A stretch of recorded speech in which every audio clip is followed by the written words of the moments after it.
Okay, there was a day where we would use ICE, which can stand for in case of emergency, as a way to put an emergency contact in our cell phone so that if a first responder, a doctor, a nurse, fireman, et cetera, is taking care of us and we can't contact our family or our emergency contacts, then they could go to your phone and they could scroll through your contacts and they would see ICE and know that's your emergency contact. Well, you know what?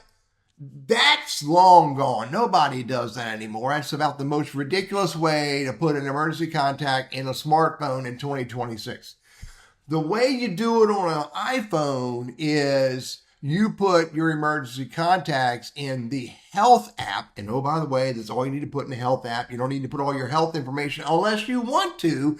But if you put your emergency contacts in the health app, when a caregiver or emergency responder, doctor, nurse, whatever, gets a hold of your cell phone, that they don't even need to know your password and they can see your emergency contacts. Now, let me show you how they would do that. Now, I put a piece of tape over it so it won't get my face. And let's see if I can show you this. If I click on this right here, there's my cell phone. Now, it wants me to log in, but I had the tape on the screen so it doesn't log me in. Now, if I swipe up from the bottom, you can see it wants to log in, but I didn't log in. Now, you see in the bottom left-hand corner, it says emergency.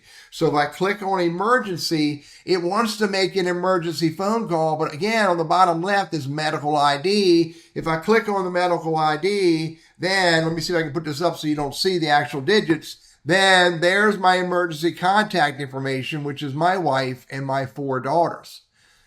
So if you want to make your emergency contact information available to first responders, doctors, nurses, paramedics, et cetera, then what you want to do is you want to use the health app on your iPhone and you want to populate the emergency contact information so that they can get access to that when they're treating you. I'm Teddy. My purpose is to help you overcome the risks and the fears of using technology, and I hope this is useful for you.